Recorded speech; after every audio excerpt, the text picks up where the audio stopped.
Hello students, आप सभी का हमारे इस यूट्यूब चैनल में स्वागत है। स्टूडेंट्स, हम नंबर थ्योरी जो है पढ़ रहे थे और लेक्चर नंबर 8 पे हम पहुंच चुके हैं। लेक्चर नंबर 8 से पहले भी हमने लीनियर कॉन्ग्रुएंस क्या होता है उस पर कुछ थ्योरम्स हमने पढ़ी थी लेक्चर नंबर 7 में। अब इसमें जो हम पढ़ेंगे वो है हमारे पास इफ़ ए बी यानी G C D of A and M. ठीक है, इफ़ ए एम जो basically G C D of A M को डिनोट कर रहा है is equal to D and D divide B. ठीक है, prove that the linear congruence ax congruence to b mod m has exactly d solution। उसके d solutions होंगे which are incongruent mod m, यानी solutions तो बहुत सारे हो सकते हैं बट d solution ऐसे होंगे जो एक दूसरे के incongruent हैं।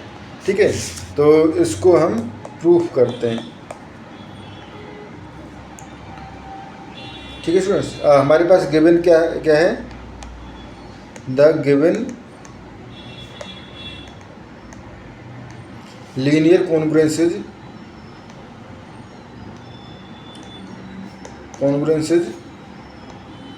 ax congruence to b mod m। ठीक है, ये हमारे पास गिवन है एज, और क्या गिवन है हमारे पास, A M equal to D. ठीक है, G C D of A M equal to D and D divide B. ठीक है, डी डिवाइड बी। ठीक है, एंड ये हम अपने जो, अगर आप लेक्चर नंबर 7 में जाएंगे तो वहाँ पे एक थ्योरम पढ़ी थी हमारे पास कि अगर D G C D of A M equal to D है एंड डी डिवाइड बी है तो उस कंडीशन में लीनियर कॉन्ग्रुएंस का एक ना एक सॉल्यूशन जो है वो एग्जिस्ट करता है। ठीक है, तो यहाँ से हम कह सकते हैं उस थ्योरम से, thus the linear congruence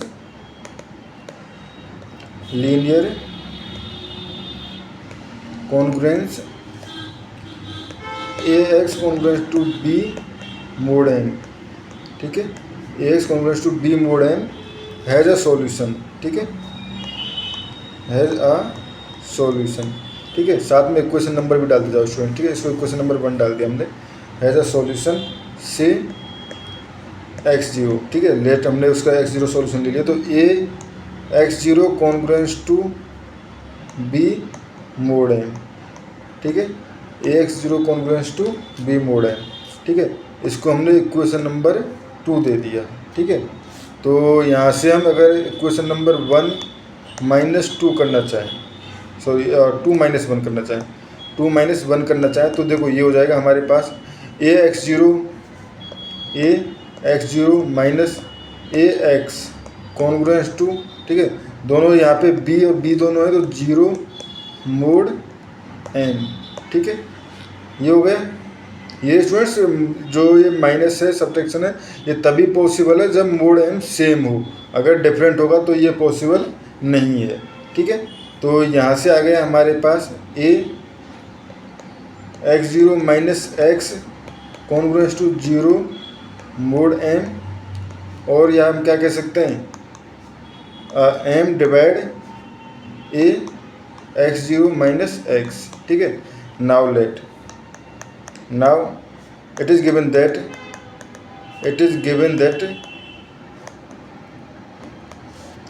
GCD of m and a equal to d। ठीक है, तो मैं m को लिख सकता हूँ d डॉट यहाँ से m1। ठीक है, m को मैं लिख सकता हूँ m1 डॉट डी। ठीक है, एंड a को लिख सकता हूँ a1 डॉट डी। ठीक है, where GCD of m1 and a1 will be 1। ठीक है, तो यहाँ से अगर मैं लिखना चाहूँ तो ये हो जाएगा m1 d डिवाइड ये हो जाएगा a1 d x0 minus x1। ठीक है, implies m1 divide m1 divide a1 x0 minus x1। देखो अब GCD ऑफ m1 और a1 जो है वो 1 है, तो ये क्या इंडिकेट कर रहा है, m1 divide x0 minus x1। ठीक है, x0 माइनस x1। ठीक है, ये हो गया। तो यहाँ से मैं लिख सकता हूँ x1 कहाँ से आ जाए, x1 तो कहीं था ही नहीं, x था ना, x0 माइनस एक्स, तो ये तो कहीं पे 1 तो था ही नहीं, इधर सेम सेम, ठीक है। तो ये ठीक है, तो यहाँ से मैं लिख सकता हूँ x0 minus x equal to m1, ठीक है, एंड k, या यहाँ से लिख सकता हूँ मैं, और यहाँ से मैं लिख सकता हूँ x इक्वल टू एक्स को इधर ले जा रहा हूँ, तो x0 माइनस m1k, ठीक है, और x equal to x0 plus m1k, इसको मैंने k डैश ले लिया, ठीक है। तो बेसिकली k जो है वो इंटीजर है, k डैश की जगह मैंने माइनस k डैश की जगह k रिप्लेस कर दिया। बेसिकली अब k भी एक इंटीजर है ना, तो उससे तो कोई फर्क पड़ता नहीं है, ठीक है। तो x इक्वल टू आ गया हमारे पास x0 प्लस m1k, ठीक है। तो now putting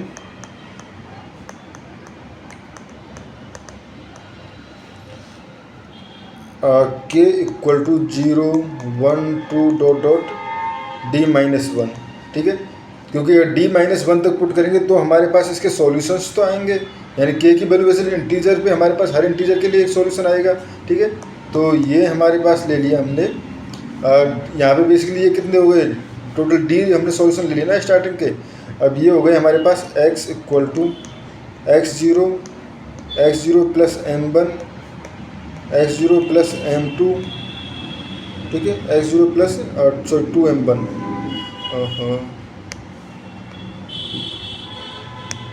x0 plus 2m1 plus sorry plus नहीं यहाँ पे, ठीक है, x0 plus 3m1 dot dot x0 plus d minus 1m1, ठीक है। इसको हमने एक और इक्वेशन नंबर अगर हम चाहें तो दे सकते हैं, अगर मैंने इसको इक्वेशन नंबर 3 दे दिया, इसको इक्वेशन नंबर 4, ठीक है। नाउ फर्स्ट वी शैल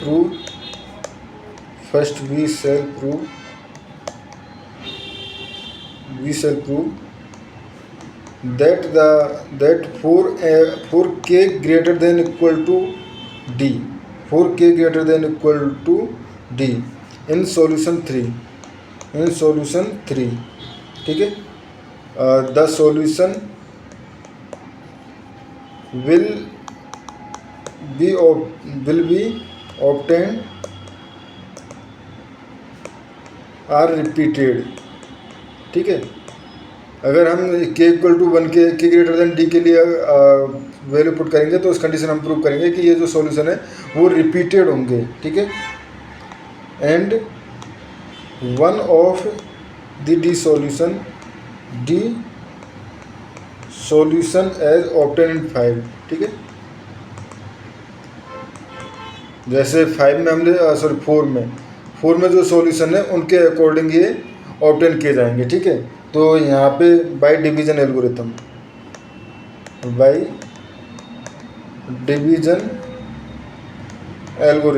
ठीक है। k को क्या लिख सकते हैं हम फिर, अगर d से बड़ा है तो बड़ा है, k greater than equal to d है तो k इक्वल टू लिख सकता हूँ मैं dp प्लस r, ठीक है, where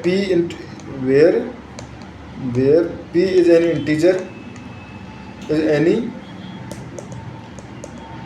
integer and 0 less than r less than d, ठीक है, 0 less than equal to r less than d, ठीक है।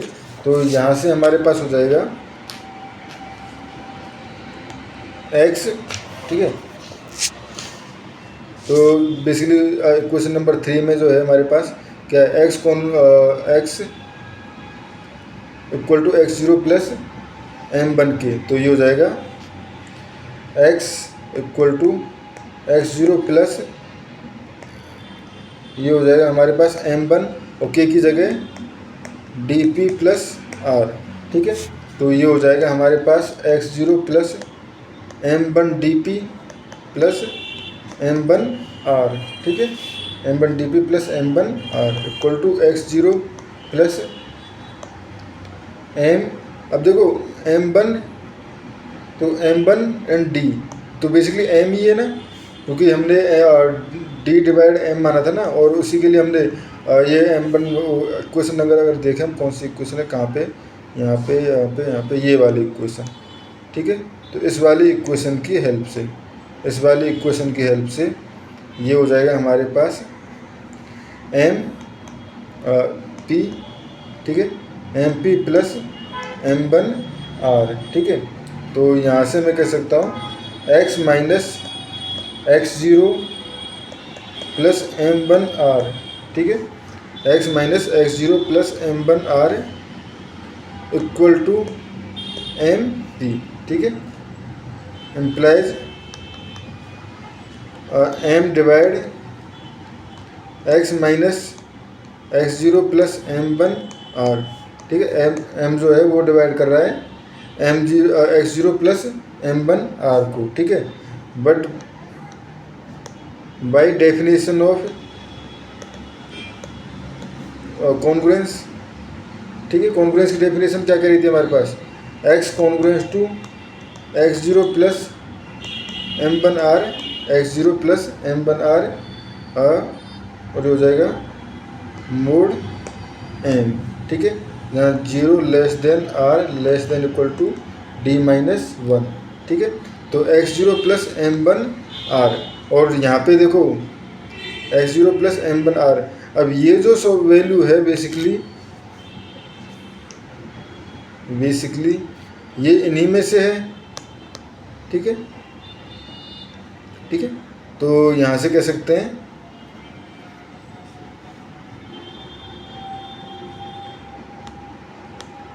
Which is the one solution, one of D solutions, one of D solution obtained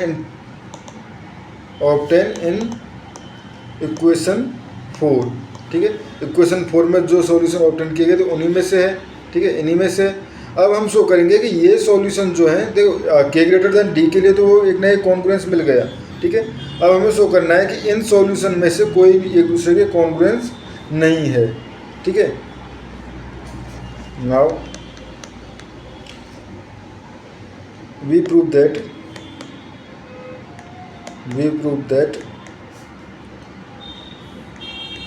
all the solution of equation 4 are linear incongruent,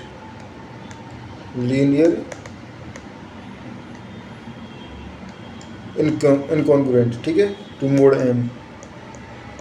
तो इसके लिए हम ये contradiction के help ले लेते हैं, ठीक है ना। Suppose if possible suppose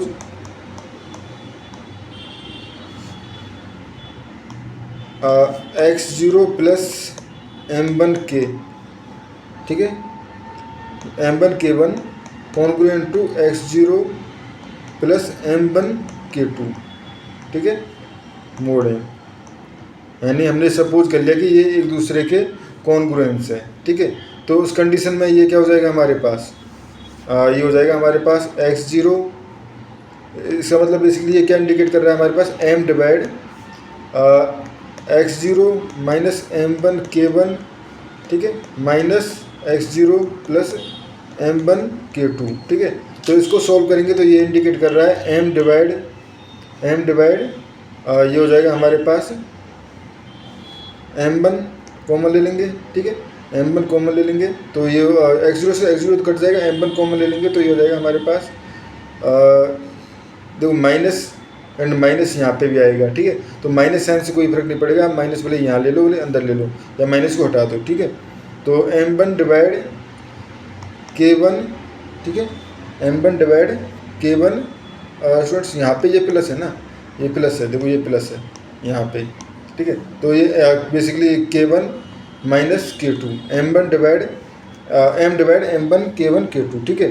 but M को क्या लिख सकता हूँ मैं, M1D divide M1 K1 minus K2, ठीक है, यानी कि D divide K1 minus K2, D divides K1 minus K2।